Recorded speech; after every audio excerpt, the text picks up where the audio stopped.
Hebreus, capítulo 10.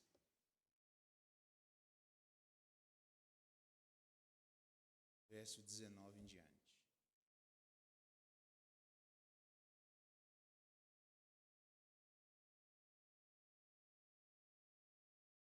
A palavra de Deus diz assim: tendo, portanto, irmãos, intrepidez para entrar no Santo dos Santos, pelo sangue de Jesus, pelo novo e vivo caminho que ele nos consagrou pelo véu, isto é, pela sua carne, e tendo grande sacerdote sobre a casa de Deus, aproximemo-nos com sincero coração, em plena certeza de fé, tendo o coração purificado de má consciência e lavado o corpo com água pura.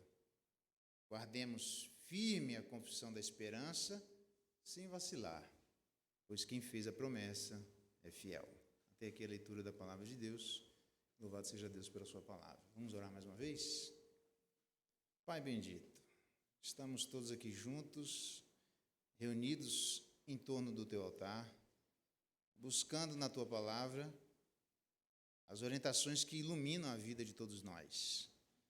Aquela que é lâmpada para os nossos pés e luz para os nossos caminhos.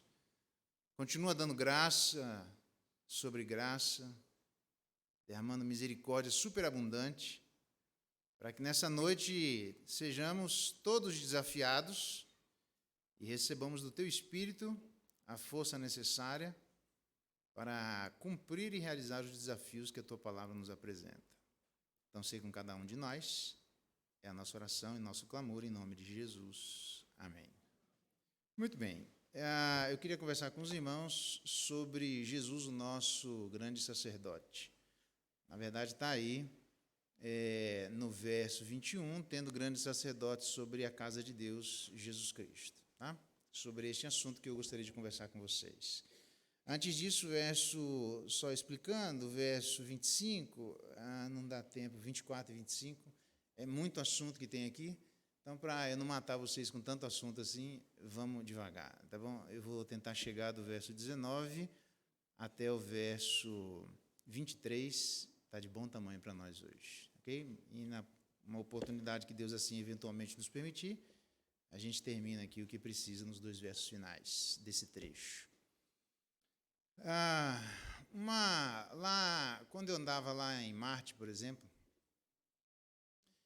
tinha uma pessoa, lá em Marte tem igreja presbiteriana lá, se você não sabia, tinha uma pessoa que estava buscando, onde eu fui visitá-la, era uma pessoa cristã, e quando chegamos, já uma pessoa de bastante idade, ela orava e buscava o auxílio de pessoas já falecidas, mesmo sabendo que a Escritura condena isso.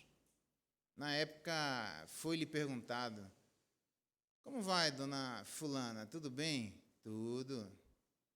A senhora é crente há muito tempo? Sim. E a senhora sabe que buscar o auxílio de pessoas mortas é condenado pela Escritura? Sei. Mas por que a senhora está fazendo e não busca exclusivamente a Jesus Cristo? É porque dá uma saudadinha deles, né? É uma história real lá em Marte acontecendo, e que demonstra essa, como tantas outras coisas, o eventual desprezo ou ignorância de termos em nosso favor alguém chamado Jesus Cristo, um grande sacerdote. A grande pergunta é, por que eles estão falando, o autor aos Hebreus, de Jesus Cristo, o grande sacerdote? E a resposta é, porque diante de tamanhos desafios que eles estavam enfrentando, porque eram judeus convertidos ao cristianismo, e convertidos ao cristianismo, eles estão sendo hostilizados publicamente e perseguidos pelo Estado, a ponto de poderem ter seus bens desapropriados e serem mortos eles e suas famílias, de maneiras que não convém nem mencionar. Nesse sentido, eles estavam tentados a sair do cristianismo e voltar ao judaísmo. Então, o autor aos Hebreus, numa condição de vida e morte, tenta fundamentar a fé dos irmãos, para que eles entendam que, no momento histórico em que eles se encontravam, era inútil voltar às práticas do Antigo Testamento, porque Jesus é maior do que a lei, Jesus é maior do que Moisés, Jesus é maior do que os anjos. É um trecho bem interessante, um dia a gente conversa sobre ele, em Hebreus capítulo 1. E Jesus é maior do que todas as coisas, os sábados, as festas e assim por diante. E o sacerdócio é porque a contra-argumentação daquelas pessoas é que a lei proibia de alguém exercer ao mesmo tempo o reinado e o sacerdócio. Reinado é uma coisa, sacerdócio é outra. Rei é rei, sacerdote é sacerdote. Essas coisas não se misturam. Quem no Antigo Testamento tentou misturar, certamente sofreu as consequências.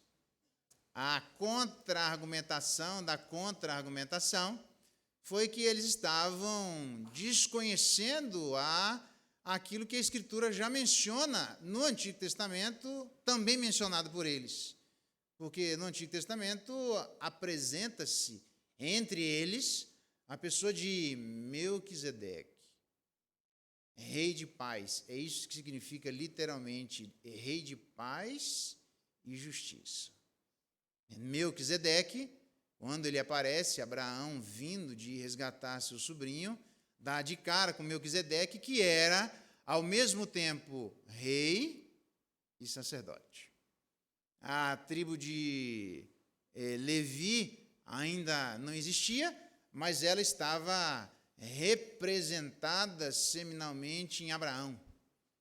E Abraão reconhece a superioridade de Melquisedeque na prática de pagar dízimos a Melquisedeque, porque naquele caso era o menor reconhecendo o maior.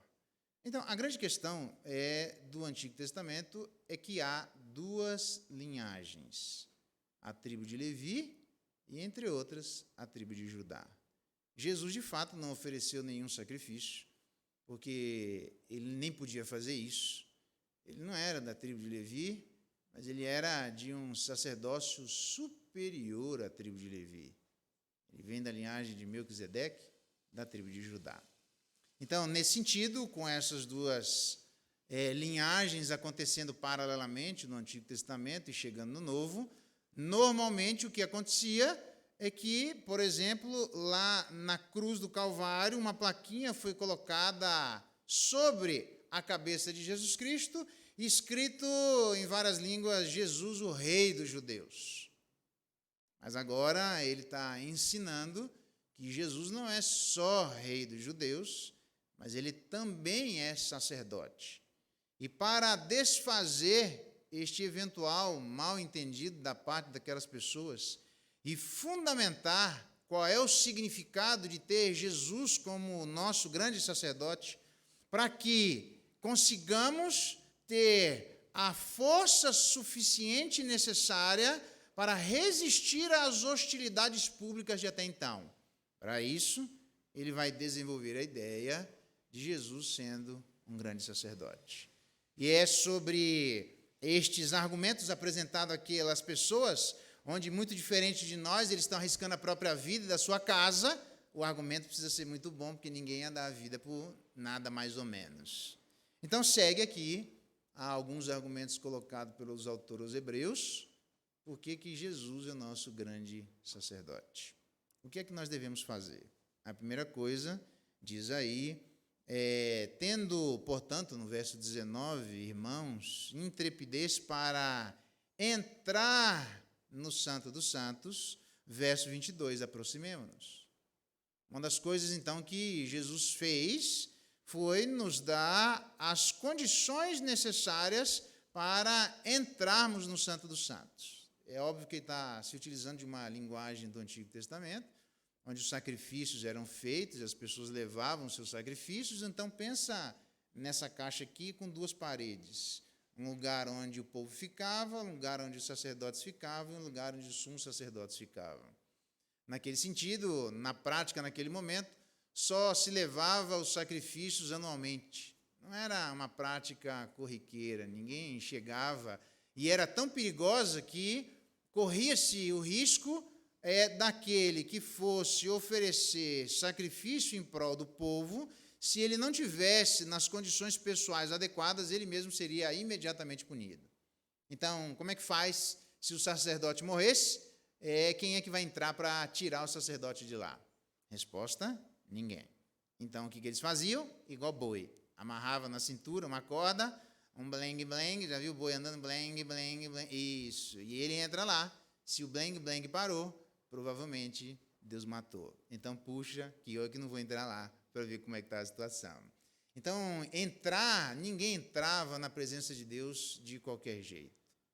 Você vai se lembrar da rainha no Antigo Testamento, onde uma determinada circunstância evocou da parte dela a necessidade de interceder pelo povo junto ao rei. A grande questão é que alguém só poderia chegar diante do rei se fosse convocado. Quem chegasse diante do rei só tinha, sem ser convocado, duas possibilidades. Se o rei esticasse o cajado, a pessoa recebia misericórdia e poderia continuar a falar o que era alvo da sua visita. Se o rei não esticasse o cajado, sequer ele era recebido e seria imediatamente executado com pena de morte. Por isso a rainha diz: orem por mim, porque eu vou entrar na presença do rei e vou conversar com ele. Se morri, morri. Detalhe: o rei era seu marido. Eu não estou dando ideia nenhuma, tá? Eu só estou falando da cerimônia do Antigo Testamento. Era uma lei que existia lá. Okay? Não tem nada a ver com a gente, não. Tá bom? Não empolga, não. Então, nesse sentido, ninguém entra diante do rei sem ser convocado. No Novo Testamento, toda a prática, ninguém entra sem oferecer sacrifício de quando em quando. Agora, graças ao novo e vivo caminho, nós temos a palavra usada para intrepidez. Ela também pode ser traduzida como ousadia, é essa palavra traduzida lá em Hebreus capítulo 3 por ousadia, ou por liberdade. Eu prefiro a palavra liberdade. As três estão corretas, tá bom? Então, vamos ler com a palavra liberdade. Tendo, portanto, irmãos, liberdade para entrar no Santo dos Santos, graças a Jesus Cristo, o novo e vivo caminho, então o que a gente faz? Entra e se aproxima. O que é que Deus espera através da morte e ressurreição de Jesus? O que é que Deus espera tendo Ele como nosso grande sumo sacerdote, que nunca precisou oferecer sacrifícios em prol de si mesmo? O sacrifício perfeito oferecido pelo sacerdote perfeito, que era ao mesmo tempo o ofertante e a oferta. Tendo este privilégio, nós temos então a oportunidade de individualmente, sem esperar mais ninguém e nenhum tipo de convocação, a qualquer momento, sem correr risco de vida ou risco de morte, nos encontrarmos na presença do nosso Pai. Porque Jesus viabilizou este novo e vivo caminho. Jesus abriu estas portas para nós. Jesus liberou o caminho para que eu e você pudéssemos fazer uso dessa liberdade graças ao sangue dele. Então, nós podemos ir literalmente de diversas maneiras, mas com certeza uma das maneiras de nós entrarmos individualmente no Santo dos Santos é, por exemplo, por uma vida de oração. Engraçado que as pessoas se inquietavam para poder oferecer sacrifícios, aguardavam com grande expectativa um momento como esse. E hoje, por alguma razão, nós temos toda a liberdade de não mais precisar aguardar como eles aguardavam, não mais ter essa grande expectativa de qual será o dia em que poderemos eventualmente estarmos na presença do nosso Pai, porque graças ao sangue de Jesus nós temos essa liberdade. Portanto, naturalmente, essencialmente, obrigatoriamente, com grande alegria, a igreja deveria entrar no Santo dos Santos através de uma vida de oração. Mas parece que as pessoas, sei lá, se entendem que a vida de oração não é uma moda da igreja.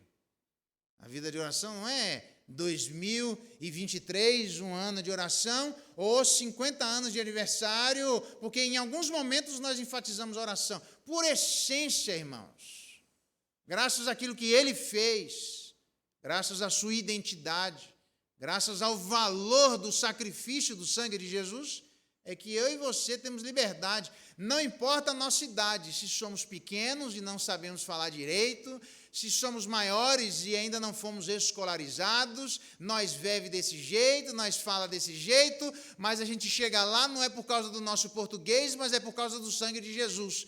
Então, independentemente da nossa escolaridade ou da nossa falta de escolaridade, deveríamos aprender que homens e mulheres, adultos e crianças, jovens e velhos, todos nós, não é uma moda de nenhuma igreja, da Igreja Monte Sião, da Igreja do Cruzeiro, da Igreja de Santo Amaro, de qualquer outra igreja da face da terra, que vai, por alguma razão, na sua filosofia de ministério, enfatizar a vida de oração. Vida de oração não tem alguém que é um homem de oração. Qualquer um de nós podemos ser pessoas de oração, que, diga-se de passagem, as orações respondidas por Deus nunca foram grandes orações, sempre foram orações de gente com pequena fé.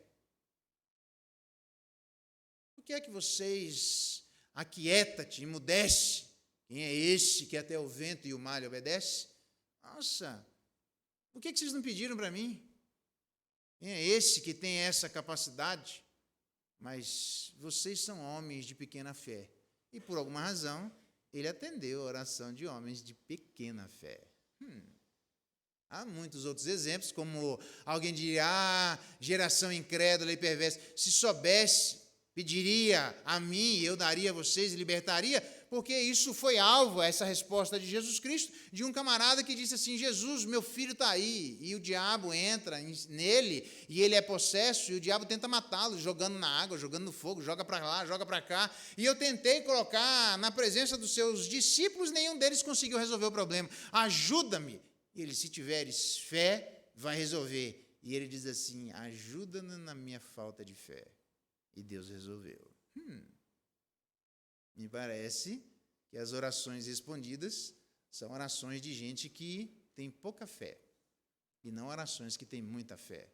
Porque a questão não é a nossa fé, a questão é Jesus, o nosso grande sacerdote, que abriu o caminho para nós entrarmos no Santo dos Santos. 50 anos de Igreja Monte Sião, espero que na história dela, por essência, todos nós que fazemos parte dessa história, parte dessa família e comungamos nesse lugar, entendamos que graças a alguém que morreu, nós temos a liberdade de chegarmos diariamente, a qualquer hora que precisarmos, para conversar com Jesus Cristo, conversar com nosso Pai, através do sangue de Jesus Cristo. Tem muito mais coisa, mas, enfim, em suma, é isso daí. A primeira coisa é entrar no Santo dos Santos, a segunda coisa, a gente deve entrar com um coração verdadeiro. Diz aí o verso 22, aproximemo-nos com um sincero coração. Então, a palavra aqui não é tinchero, que eu expliquei hoje de manhã, que sincera, né, testado pelo sol, mas a palavra aqui é aletheia. Aletheia significa verdade. Então, você pode colocar na sua Bíblia, tranquilamente, que uma boa tradução seria aproximemo-nos com um coração verdadeiro. A pergunta é, verdadeiro em relação ao quê? E a resposta, verdadeiro em relação à identidade de Deus e verdadeiro em relação à nossa identidade. Verdadeiro em relação a quem Deus é e verdadeiro em relação a quem nós somos. Porque na nossa relação com Deus, facilmente nós nos esquecemos de que nós não estamos conversando entre iguais. Eu não sou homem para que me arrependa. Tira as sandálias dos pés porque eu não sou você. Sou muito diferente de você. Respeite. Aliás, Pedro vai dizer isso. Que aquele a quem você chama de pai é juiz do mundo inteiro. Ele é pai, mas ele também é juiz, e nós devemos não entender que existe uma tensão nos papéis da identidade de Deus, mas entender que existe uma harmonia nessa identidade, deveríamos respeitar quem Deus é, e não fazer como, por exemplo, os teístas abertos, os teólogos da abertura de Deus, os frioilistas, que são chamados de teólogos da abertura de Deus. Aqui você vai se lembrar que anos atrás teve uma influência grande, eu nem vou dizer de quem, mas não é da nossa igreja. Nas minhas andanças por aí, apareceu aí um camarada conhecido que abandonou e rompeu com a própria igreja, não na igreja presbiteriana, só para deixar claro, mas ele rompeu com a própria igreja, e justamente porque essas pessoas achavam que quem é Deus para blá, blá, blá, blá, blá, blá. Tem um artigo meu na internet chamado Uma Breve Crítica ao Teísmo Aberto, você pode abrir lá que eu mostro todos os argumentos contra a falácia da argumentação levantada pelos teístas abertos, os teólogos da abertura de Deus. Fecha aspas, mas o camarada começou a levantar uma situação como essa, certamente ele foi criticado, porque entre as críticas feitas àqueles que criticavam Deus, é exatamente imaginar que Deus pode ser questionado pelas coisas que ele faz e que nós não entendemos, porque as pessoas confundem achando que nós estamos falando de pessoas de igual para igual. Não estamos falando de igualdade. A relação nossa com Deus é o divino e nós somos humanos. É o Criador e nós somos a criatura. E nós nunca estaremos no mesmo patamar de igualdade, a despeito da liberdade que o nosso Jesus Cristo, pelo novo vivo caminho, nos concedeu para entrarmos no Santo dos Santos. Mas seja verdadeiro e reconheça quem Deus é. Não tente transformar Deus naquilo que Ele não é. Então, esse é um primeiro passo que o novo e vivo caminho, ele fez por nós. Devemos entrar com um coração verdadeiro. Eu reconheço quem o Senhor é. Exemplo disso, e aí seguimos adiante. Quando ele diz assim, Saulo, Saulo, toda vez que o nome de alguém era citado 2 vezes, a pessoa sabia que era o divino falando. No Antigo Testamento, Moisés. Samuel. Quando ele diz assim, ele não diz assim, Saulo.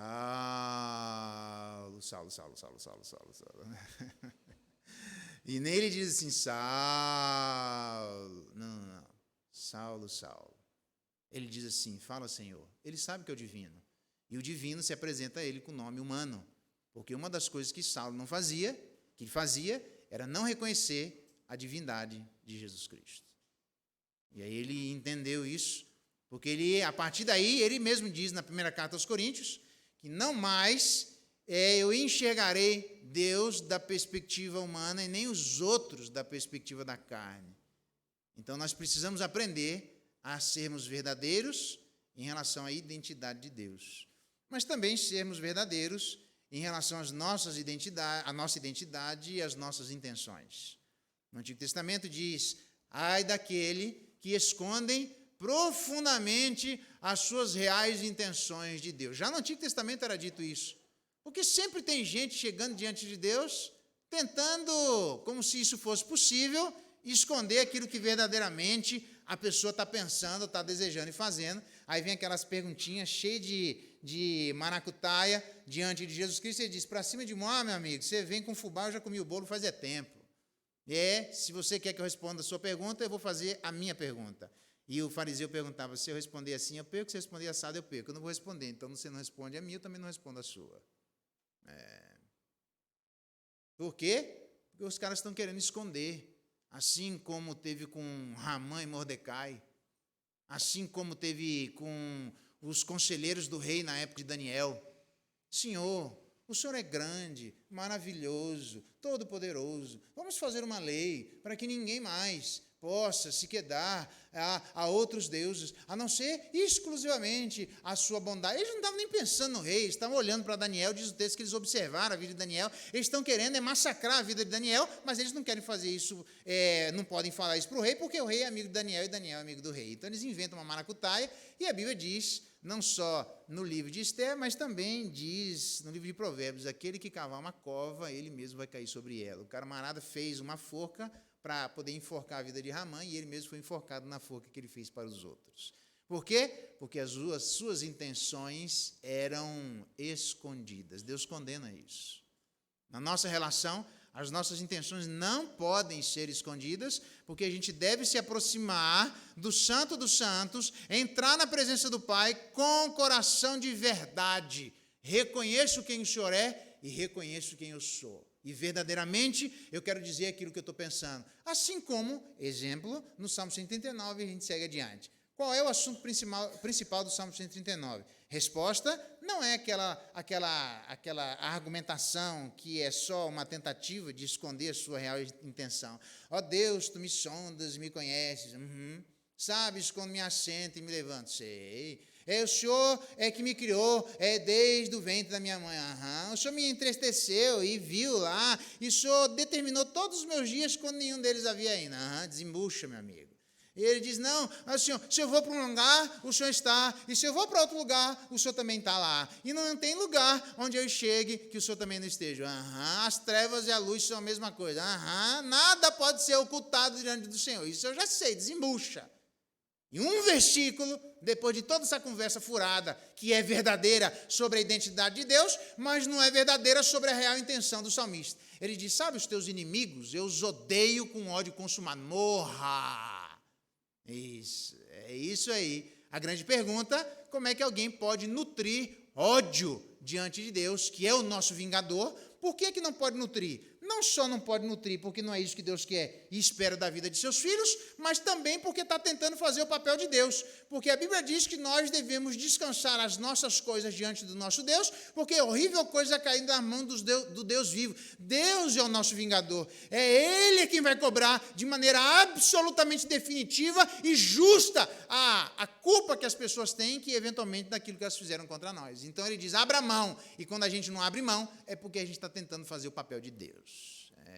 Viu? Aí o cara tem a cara de pau de dizer lá no finalzinho assim, sonda-me, Senhor, vê se há em mim algum caminho mau e guia-me pelo caminho eterno. Tu sabe que está tudo errado o que você está pensando, você sabe o que você está falando. Eu sei, então pois é. A grande pergunta, toda vez que eu olho Jesus sendo o nosso sacerdote, cuidado, não se relacione com Deus tentando impor a Ele uma coisa que é nossa e não dele. Ninguém explica a Deus. Não, senhor, não vê que essa conversa para cima de um ar, não. Quem é que explica a Deus? Deus. Essa conversa fiada aí, eu sei que é bonitinha a música, mas é conversa fiada, ninguém explica a Deus. Eu não posso explicar, mas Deus pode. E Deus diz, eu sou assim, eu sou assado, eu sou Deus de paz, eu sou Deus provedor, eu sou Deus redentor, eu sou salvador, blá, blá, blá, blá, blá. E os camaradas dizem, não gosto, não gostei, não quero, não quero. Você pode querer ou não querer, não importa, que eu sou assim, eu sou. Fez o primeiro sinal e os camaradas imitaram. Fez o segundo milagre e os camaradas imitaram. Fez o terceiro milagre, e diz a Bíblia, isso, os ímpios, feiticeiros, não queriam reconhecer a identidade de Deus. Isso a gente não pode fazer. Isso é o dedo de Deus. Quando é que a gente aproveita? Jesus é nosso sacerdote, a gente ora.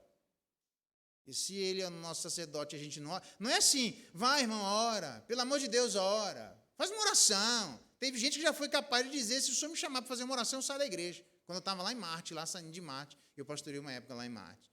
Como é que pode alguém que é filho, alguém que seu irmão mais velho morreu publicamente, derramou seu sangue, não teve vergonha de nós, e diz a carta aos Hebreus que ele não tem vergonha de ser chamado nosso irmão. Quando você tem um irmão famoso, esse é meu irmão. Agora, quando você tem uma ovelha negra, uma ladainha, você fala, esse aí, é melhor nem falar. É mais ou menos como o Samuel estava lá e diz, mas não tem ninguém mais aí na casa de você? Tem um aí, tem certeza, mas como é que é? Tem um cara. Nem o pai não acreditava em Davi. Quando chega, se não é o Espírito de Deus falar para o sacerdote, é capaz de nem ele acreditar que Davi fosse quem Deus achava que é. Esse é o cara que eu quero. Isso. Por quê? Porque Deus enxerga de maneira absolutamente diferente e enxerga as nossas reais intenções, para de ficar fazendo o Salmo 139 diante de Deus, com um monte de coisa, e Deus diz, quando é que você vai verdadeiramente falar o que existe dentro do seu coração? Porque uma das razões para o processo gradual e progressivo de endurecimento da alma é a mentira que nós mesmos realizamos sobre as nossas próprias fragilidades. Eu falo e sigo adiante, senão a gente não termina. Quando ele diz assim, no AA, eu já fui no AA, eu não tenho problema com álcool não, fica tranquilo, tá? Mas quando eu estava em Marte, tinha um AA lá, eu fui lá na AA. E no AA ele diz assim, fulano de tal, 30 anos, Alcoólicos Anônimos. Fulano de tal, 30 anos, alcoólatra, limpo há 6 meses. Assume a bronca. Ele tem que dizer isso, toda reunião. Nas obras da carne, nós temos 15 palavras e outras coisas semelhantes àquelas, das quais, quando nós não andamos no Espírito, nós produzimos a obra da carne, que ainda se encontra presente em todos nós, de acordo com Pedro, naquilo que faz guerra contra a nossa própria alma. Então, imagina nós nos apresentando. Como é que é seu nome? Fulano de tal, 25 anos, linguarudo, limpo, há 2 semanas. Você nem fala porque tem medo de se queimar, mas diante de Deus não tem jeito, vai ter que falar. Você vai pedir para Deus para te ajudar em quê? Se você não disser. Você vai mesmo fazer como alguns, ó Deus, me ajuda, no quê? No que o Senhor quiser. Manda a chuva do céu, onde o Senhor achar que deve. Abra a boca e fala. O camarada é cego e Jesus diz, o que você quer de mim? Fala um copo de água porque eu não estou vendo onde é o bebedouro. Que pergunta é essa? Você não está vendo que eu estou cego? Estou vendo, mas você vai ter que falar. Fala. As pessoas tentavam insistir para ele ficar quieto, e quanto mais mandava ele calar a boca, mais ele abria a sua boca, filho de Davi, tem misericórdia de mim. E quando Jesus chega, ele diz, fala o que é que você quer, eu quero enxergar de novo, então sobre a tua palavra eu vou lançar. Para de ficar enrolando diante de Deus e não ter um coração verdadeiro em relação às nossas próprias intenções, tentando escamotear, esconder, deixar de lado. Assim como Adão, cadê Adão? E Adão estava escondido. Como é que você se esconde de uma pessoa que é onipresente e está em todos os lugares? Isso é absolutamente impossível. Se nós sabemos que Deus sabe de todas as coisas, rasgue seu coração dizendo, Deus, o meu pecado é esse. Eu sou invejoso, eu sou linguarudo, eu sou ciumento, eu tenho dificuldade. Me ajuda na minha alma a lidar com isso. Então, sobre isso eu vou te ajudar. Tiago diz que a igreja, muitas das orações, não tem elas respondidas, porque ou pedem para se esbanjar em seus prazeres e deleites, ou eles não pedem. Deus, por que você não me ajudou? Porque você não pediu. Fala que sob a tua palavra eu te ajudo. Você vai falar? Não, então eu não vou ajudar. Eu sei que isso não é pleno, mas eu sei também que isso é verdadeiro. Se Jesus é sacerdote, é fácil falar, ele é nosso sacerdote, e andar como se não tivéssemos sacerdote. Se ele é nosso sacerdote, entre no Santo dos Santos, com o coração verdadeiro e com fé pública. Quando ele diz, em plena certeza de fé, e na verdade, tendo o coração purificado de má consciência, a palavra purificada aqui é aspergido, todos nós sabemos que o sangue de animais não pode lavar interiormente, nunca pôde, desde o Antigo Testamento. Aliás, até Deus diz, por acaso eu tenho fome de sangue, fome de carne, eu como essas coisas, não são todas essas coisas minhas, todos os bichos que pulam num campo não são meus, todos os animais que existem na face da terra não são meus, eu não preciso de absolutamente nada disso. O que eu quero de vocês, diz lá no Antigo Testamento, é um coração quebrantado, um coração compungido, que se apresente diante de Deus com fé. Fé não é a capacidade de construir realidades inexistentes. É isso que as pessoas chamam por aí. E nem fé é acreditar naquilo que não existe. Também isso não é fé, isso é fideísmo. Fé é literalmente a capacidade de nós enxergarmos plenamente as coisas que já estão lá. O melhor exemplo que eu tenho, tem vários, né? Mas um bom é o daltonismo. Daltonismo é a incapacidade, em determinados graus, de enxergar as cores e a mistura das cores onde elas se encontram. Então, você olha, tem uma árvore verde, e aí você fala para uma pessoa, uma árvore verde, e o daltônico diz, uma árvore. Verde, ele não tem noção do que seja, entende? Ele não enxerga, não adianta. Ele está vendo o mesmo fenômeno, mas não está vendo coisas que estão lá, no mesmo fenômeno. E aí, você já deve ter visto exemplo de pessoas que, na tecnologia, construíram óculos e que as pessoas enxergaram pela primeira vez. Quando elas enxergam pela primeira vez as cores, elas ficam tão emocionadas que começam a chorar. Não foi aquele óculos que pintou as cores no mundo. Foi aquele óculos que deu a capacidade dele enxergar aquilo que, pela sua deficiência, ele não enxergava, mas que sempre esteve lá. Então, fé é isso. É Deus nos dá um verdadeiro óculos, onde nós conseguimos enxergar as coisas que lá estão. Mas, se isso é verdade, nós deveríamos também tomar posturas diante de coisas que antes não enxergávamos, mas agora enxergamos. Exemplo, eu vou adiante, senão a gente não termina. Quando Paulo diz assim à vida da igreja, se há alguma coisa diante de Deus, entre nós eu perdoo, para que Satanás não alcance vantagem sobre nós, porque eu não lhe ignoro os seus objetivos. Sabia? Deus tem um plano para a sua vida e Satanás também.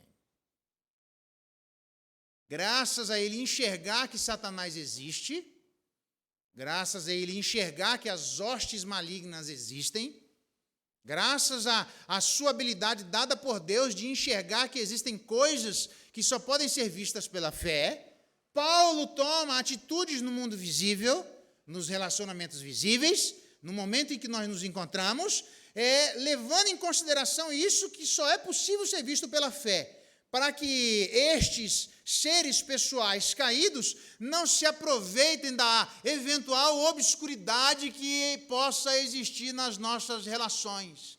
Uma relação cheia de dubiedade, cheia de falta de cores, cheia de questões acinzentadas, cheia de circunstâncias literalmente malditas. É aí que Satanás trabalha. Ele olha para estas palavras malditas, olha para estas cores acinzentadas e acrescenta mais cinza, mais confusão. E foi o que ele fez o tempo todo, desde o início. Por que você não vai comer desse fruto proibido? Porque Deus disse que o dia que eu comer, eu vou morrer. Não é exatamente assim. Deixa eu te falar, na verdade, Deus está morrendo de medo desse situação. Não tem nada a ver com isso. O que mais me impressiona é que a Bíblia diz que Eva pegou o fruto e deu a Adão. A palavra deu no hebraico significa literalmente esticou o braço.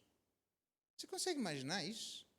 Significa que naquela conversa de Satanás com Eva, Adão estava provavelmente do lado, ouvindo aquela conversa e não fez nada.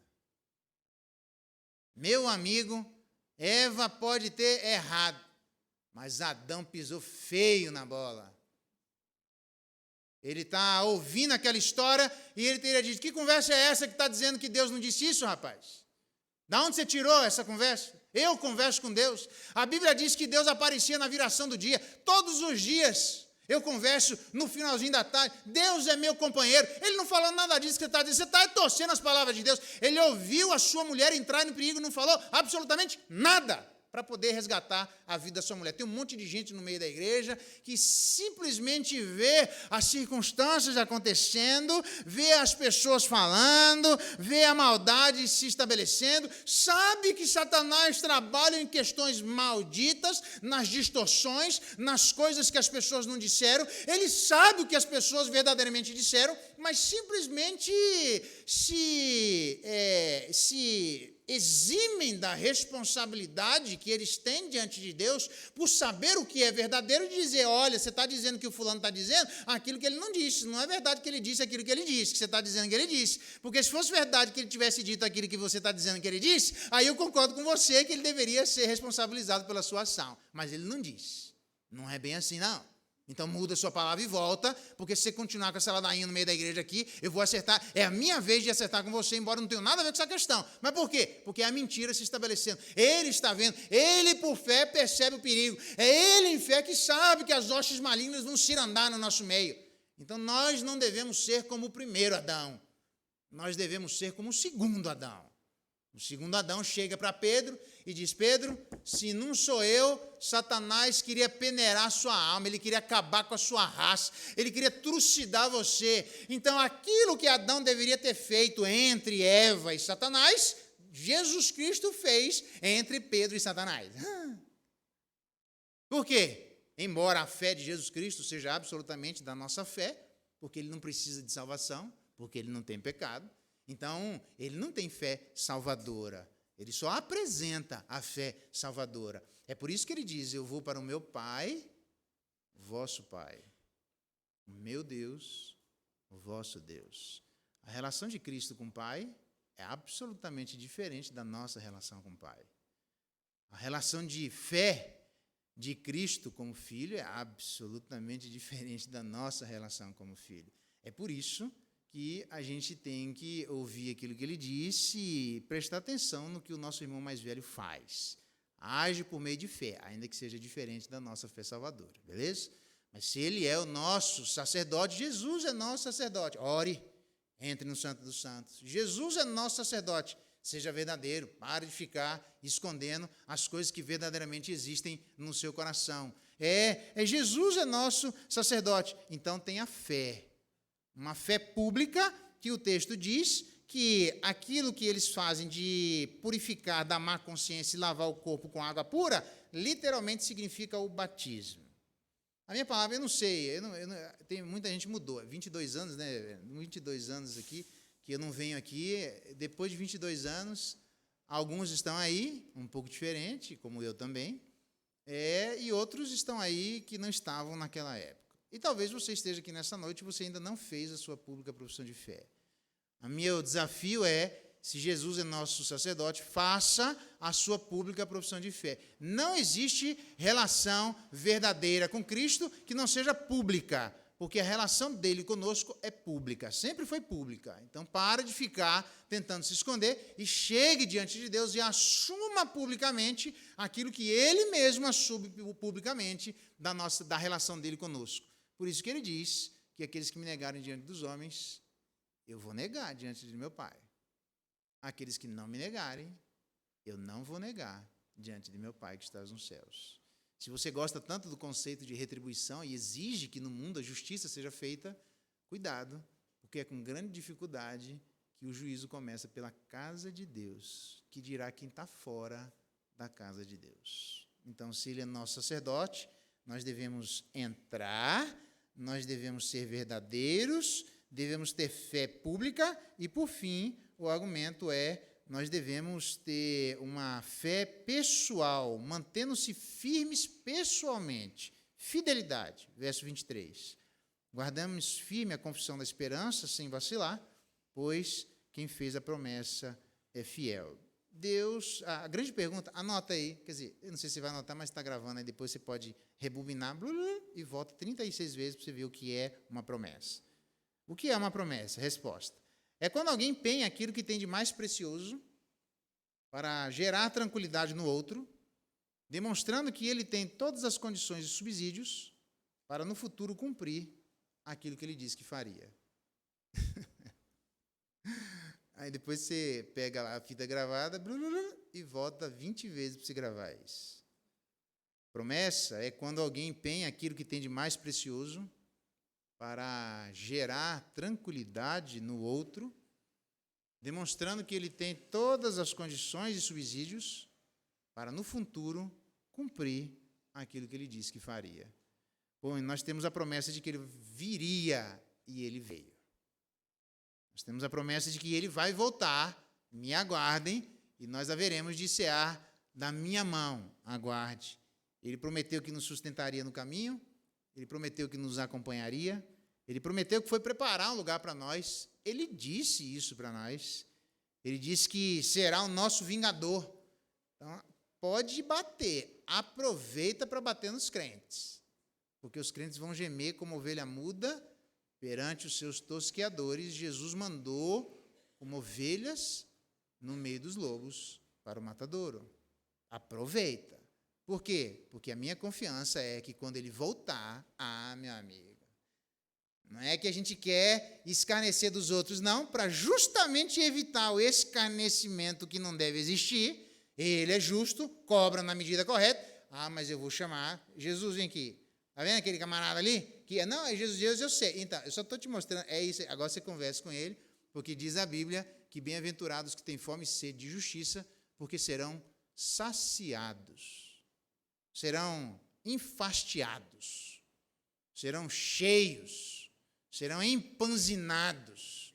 Haverá na nossa alma no céu a alma lavada de que aquilo que foi um erro no passado, onde nós vivemos, e a maldade praticada, certamente, se não foi cobrada de maneira substitutiva, Jesus em nosso lugar, será cobrada de maneira pessoal. Então, aqueles que não fizeram a pública profissão de fé, certamente devem entender que Deus, Ele disse que é verdadeiro, Ele fez uma promessa baseada na sua identidade e que agora todos nós, baseado na identidade de Jesus Cristo, devemos guardar com tranquilidade, porque Ele é fiel, aquilo que Ele fala é verdadeiro. É diferente dos dias de hoje, onde as pessoas fazem afirmações, prometem coisas, assinam cartório e ainda assim elas quebram as suas promessas. Sabe o que a Bíblia diz que alguém tem uma característica de perfídia?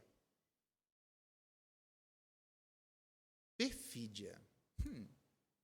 Fulano, você sabia que você é perfídio? Muito obrigado, o pastor me chamou de perfídio, que elogio. Perfídia significa literalmente quebrador de aliança, quebrador de contratos. Pérfidos são as pessoas que a palavra não vale nada. Fala, mas nem aquilo que ele assinou não se banca. São pessoas que não levam a sério as suas próprias palavras. Deus não é homem para que minta, nem filho do homem para que se arrependa. Porventura, tendo ele prometido, não fará? Tendo falado, não cumprirá? O cristão não deve vacilar em tempos difíceis, fique firme individualmente. Apesar das pessoas, apesar da liderança, apesar dos inimigos da nossa alma, apesar das vicissitudes da vida, apesar de Satanás, apesar da aparente demora da vinda de Cristo, apesar. Se ele fez a promessa, ele é fiel, aguenta a bucha sozinho, individualmente nesse sentido, solitariamente. Esqueça os outros. Nós já temos o que nós precisamos para nos mantermos fiéis e fiéis até o fim. 50 anos de uma grande história, tem muito mais outras coisas, mas não dá para falar tudo, senão a gente morre aqui de tanta coisa. Eu poderia traduzir com as seguintes palavras para tentar ajudar, pelo menos eu preciso, que minha cabeça é meio devagar. Então, eu preciso de um negócio mais simples, assim. Simplificando, seria mais ou menos assim. Se Jesus é o nosso sacerdote, a gente deve levar em consideração a acessibilidade, a verdade, a sobrenaturalidade, a publicidade e a fidelidade. Pelo menos para mim ajuda, né? Eu sei que vocês são melhores do que eu, mas para mim ajuda na minha cabeça aqui. A acessibilidade, entre no Santo dos Santos, verdade com coração verdadeiro e motivações também, sobrenaturalidade com fé, publicidade participando do batismo e fidelidade mantendo-se firme sozinho. Acessibilidade, verdade, sobrenaturalidade, publicidade e fidelidade. Que Deus abençoe, derrame graça sobre a Igreja Monte Sião. Obrigado pelo carinho, pela oportunidade de estar com vocês, mas muito mais do que a minha presença, na verdade, a presença de Cristo, nosso sacerdote, é a nossa maior alegria. E é através dele que nós temos todos esses benefícios. Eu espero que nos anos por vir, todos nós possamos comemorar em termos um grande sacerdócio, através de Jesus Cristo, com esses benefícios e alguns outros que não deu tempo de falar sobre a vida de cada um de nós. Vamos orar, baixe sua cabeça, e de que Deus derrame graça sobre a nossa vida.